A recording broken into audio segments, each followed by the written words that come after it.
আমরা যে মাছ টাছ পাইছি আমরা ঋণ টিন দিয়ে আমরা খাইলে ভালো টাল থাকতে পারি। নিষেধাজ্ঞা শেষে গতকাল মধ্যরাতে গভীর সাগরে মাছ শিকারে যাওয়া বেশিরভাগ জেলে ফেরেনি ঘাটে। এদিকে নদী ও সাগর মোহনায় মাছ শিকারী জেলেরা ফিরেছেন কাঙ্ক্ষিত ইলিশ নিয়ে। তাই দীর্ঘ ২২ দিন পর রবিবার সকাল থেকে জেলে এবং ক্রেতা বিক্রেতাদের হাক ডাকে মুখরিত হয়ে উঠেছে পটুয়াখালীর বৃহৎ মৎস্য বন্দর মহিপুর ও আলিপুর।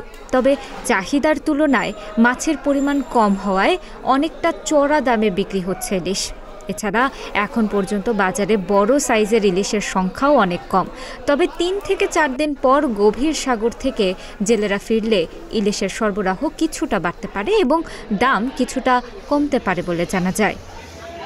যে মাছ ১০-১২ ফোন পাইছি, মোটামুটি রাত ১২টার পরে যে মোটামুটি এভাবে হলেও মাছ ভালো হবে, সংসার ফ্যামিলি মোটামুটি চালানো যাবে, দানা কিছু দেওয়া যাবে। আমরা যে মাছ টাছ পাইছি আমরা ঋণ টিন দিয়ে আমরা খাইলে ভালো টাল থাকতে পারি।